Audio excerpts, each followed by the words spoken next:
En Vivir con Salud fomentamos estilos de vida saludables. El síndrome cardiovascular renal metabólico es un problema médico que afecta el corazón, los riñones y el metabolismo. Aparece cuando estas tres partes del organismo no funcionan como es debido. Es un problema médico nuevo que ha sido definido por expertos que estudian la vinculación existente entre la enfermedad cardiovascular, la enfermedad renal, la diabetes tipo 2 y la obesidad.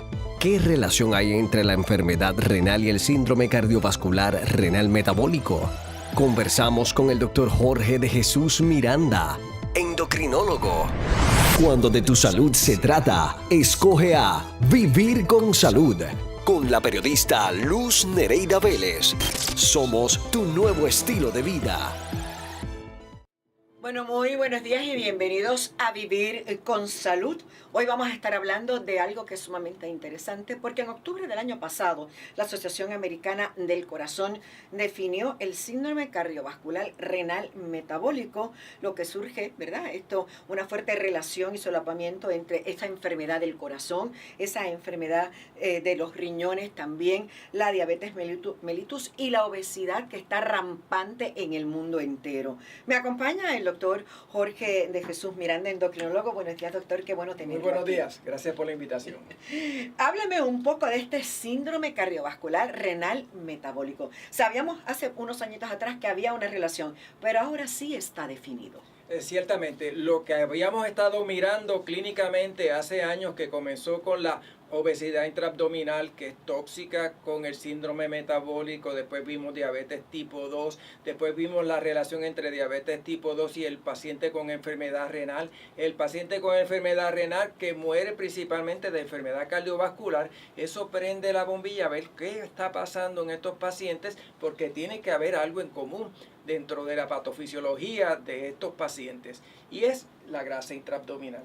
La grasa tóxica, ese adiposito que está tirando un problema inflamatorio crónico que está afectando todo el árbol arterial del paciente, y ese paciente va a estar padeciendo no tan solo de diabetes, corazón, riñón y otras cosas más. Yo me acuerdo que cuando empezamos a hablar del síndrome metabólico, que era precisamente eso, esa grasa que se aloja ahí y los problemas que entonces traía, aumentando esos factores de riesgo para el corazón, como la presión arterial, alojando, ¿verdad?, las libras de más que la gente tenía, ese colesterol malo demasiado elevado. Habíamos hablado, o sea, ¿qué quiere decir? Que ese síndrome entonces metabólico ahora también se relaciona no solo con el corazón, sino también con nuestros riñones. Ciertamente hay una conexión entre ambos, porque sabemos que ese proceso inflamatorio, según afecta al riñón, pensamos porque ese paciente que tiene enfermedad renal tiene más fallo congestivo, tiene más infartos al corazón, tiene más apoplejía. Así que tiene que haber esa relación, y la relación parece ser esa inflamación que causa el adiposito.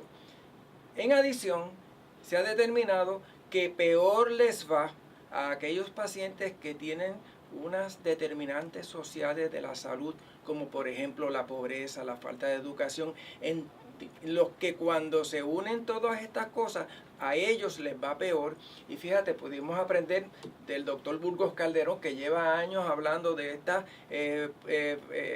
salud renal poblacional, en donde ya recogía todos estos datos, y hablábamos de que el paciente pobre, el paciente menos educado, aun cuando tenía los mismos riesgos que otro paciente que no tenía estos factores, le iba mucho peor. Claro, porque entonces la accesibilidad al servicio, la accesibilidad a un diagnóstico temprano se retrasa. Se retrasa por mucho. Entonces cuando llegan donde ustedes, exacto, llegan lamentablemente ya en unos estadios en donde ya es muy poco lo que podemos hacer. Exacto. Por ejemplo, para darte un solo ejemplo, determinar la albúmina en la orina, que hace una gran diferencia en saber qué paciente está a riesgo de todo, de enfermedad renal, de enfermedad cardiovascular y de mortalidad. A veces solo se determina después que el paciente lleva 10 o 15 años con diabetes, cuando eso se debe hacer de entrada al paciente diabético tipo 2 en esa primera visita. Así que esto alerta a los médicos, a los clínicos, a que debemos ir buscando, y fíjate que el estadio 0 es el que todavía no tiene nada. O sea que clínicamente, aunque el paciente no tenga nada, tenemos que estar alerta a buscar cuándo empieza a desarrollar esos primeros signos, que es el estadio 1, en donde tiene grasa intraabdominal, tiene obesidad y que la obesidad no se debe definir solamente por el índice de masa corpórea. Hay que tener otros índices que nos indique cuánta grasa tóxica tenemos en el cuerpo para saber quién está a verdadero riesgo. O sea que entonces la manera de diagnosticar este nuevo síndrome requiere de varios pasos. Cierto. Y tener en cuenta varias condiciones a la misma vez.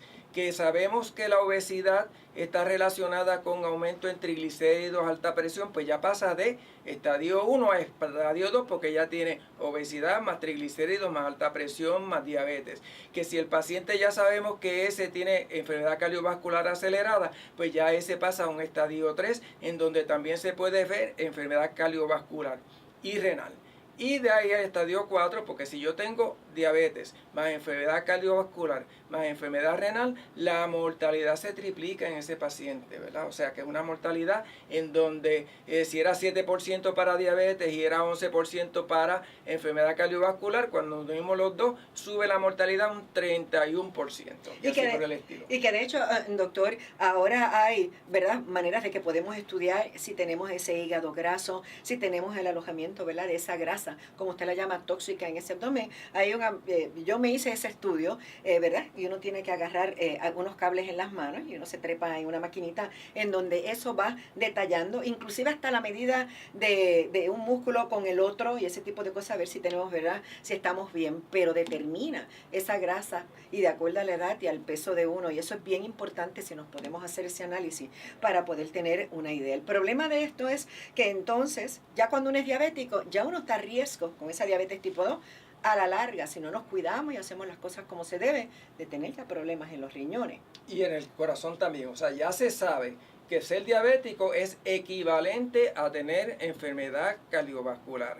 Ya se sabe que ser diabético tiene más alta incidencia de enfermedad renal y la gran mayoría, pues yo podría decir que el 60-70% de los pacientes en diálisis en Puerto Rico son diabéticos, y de esos, de lo que se mueren es del corazón en la gran mayoría de los casos, apoplejía, enfermedad cardiovascular, infarto, fallo cardíaco. Así que eso levanta esta bandera para que también podamos trabajar con estos pacientes en equipo, que no es el cardiólogo solo, que va a tener que necesitar un nefrólogo, un endocrinólogo, una buena nutricionista, y sobre todo yo entiendo, porque me han sacado el cerebro de la ecuación, y yo entiendo que la enfermedad mental también es importante porque tenemos que motivar al paciente a hacer lo que tiene que hacer y eliminar hábitos tóxicos y que empiece a caminar, a hacer ejercicio, a seguir dieta, porque eso es lo fundamental, esa es la base. De nada vale que yo le voy a dar a un paciente una inyección que vale 1.500 pesos cuando se pasa en el chinchorreo todos los fines de semana. No, porque entonces utilizan eso de excusa,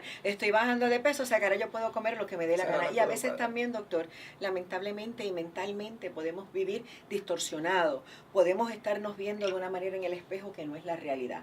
Y es importante, ¿verdad? Y ya se ha determinado, y así los estudios lo señalan, que hay que ir modificando esos chips en nuestro cerebro para poder entonces llevar a cabo un tratamiento que sea exitoso y de por vida. Exactamente, eso lo trae mucho el libro de los hábitos atómicos, ¿verdad? Cómo nosotros debemos ir cambiando esos hábitos, aunque sea 1% diario de mejoría, para ir haciendo cambios a la larga, ¿verdad? Porque nosotros cuando queremos y vamos al médico y digo, yo tengo que bajar 20 libras, ahí se colgó todo el mundo.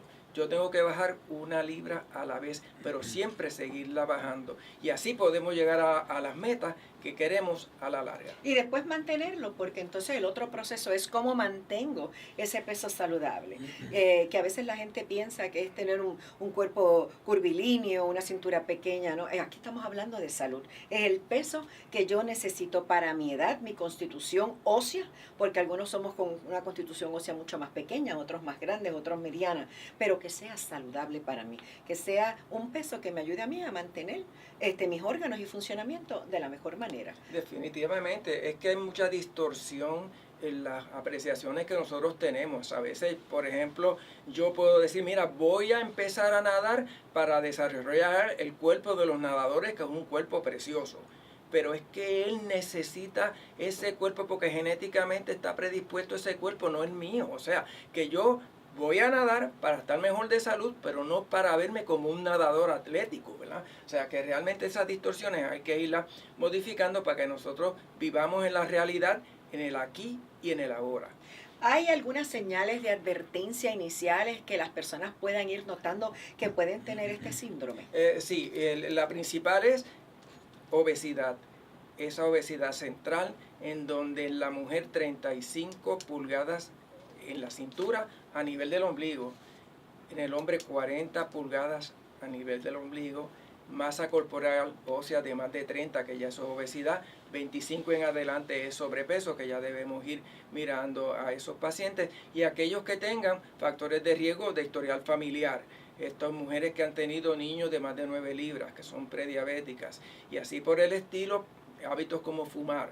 Así que el cernimiento vamos a empezarlo a los 30 años, vamos a empezar a mirar a esos pacientes a los 30 años, y los pediatras están mirando la obesidad en niños porque un niño obeso a los 12 años tiene todas las complicaciones 10 años más tarde, que ya sería un hombre joven de 20, 22, un hombre o mujer joven 22, 23 años de edad. O sea que realmente los pediatras van a tener aquí mucha acción en la prevención de estas enfermedades que cogen todo el sistema para que las puedan prevenir antes de que sea muy tarde. Y usted mencionó, ¿verdad? En el caso de nosotras las mujeres, esa cantidad de grasa, si sobrepasamos, ¿verdad? Ese índice de masa corporal. En estos días me leí un estudio y de hecho hice un reportaje sobre el particular en donde las mujeres cuando llegan a la menopausia empiezan a ganar X cantidad de peso. ¿Y dónde se aloja? Precisamente en esta área abdominal. Así que tenemos entonces que una vez entramos en esa etapa también comenzar, o sea, cuidarnos. Sí, prender las banderas que nos miran a ver quién está a riesgo. Y uno mirarse a sí mismo, ¿estaré yo a riesgo? Y buscar la ayuda. Porque a veces, como dicen algunos compañeros, nadie te va a cuidar. Te tienes que cuidar tú mismo. Y en el caso de nosotras, esa falta, ¿verdad?, de testosterona, porque desaparece, ¿verdad?, bajan esos niveles de nuestras hormonas, ¿verdad?, sexuales, y definitivamente, pues entonces tenemos que cuidarnos. Y el hombre también, yo he visto el hombre que también comienza en cierta etapa de la vida ¿verdad?, alojar esa barriguita, como le llamamos, el chicho ahí, sí. Y eso es el problema mayor que tenemos y hay que cuidarse porque entonces paramos en este síndrome. Sí, yo creo que has traído un punto bien importante. La grasa intraabdominal en exceso afecta el ambiente hormonal a hombres y a mujeres. En las mujeres, esa grasa intraabdominal tóxica hace que se produzca un estado de más estrogénico y de menos testosterona relativa. Y en el hombre, esta grasa intraabdominal va al cerebro y hace que la pituitaria no estimule los testículos a producir testosterona. Así que se ven estos problemas hormonales que deben ser incluidos en la evaluación que hacemos con estos pacientes para mejorar su estado de salud completo. Nosotros vamos a continuar dialogando con el doctor Jorge de Jesús Miranda, endocrinólogo. Voy a dar el número de oficina, que es el 787-754-9586, 754-9586, y como siempre les recuerdo nuestra página de Vivir con Salud, el teléfono aparecerá, así que si no lo pudo tomar ahora, más adelante puede entrar a nuestra página y accederlo. Con esto me voy a la pausa. Cuando de tu salud se trata, escoge lo mejor. Vivir con Salud, con la periodista Luz Nereida Vélez. Regresamos en breve.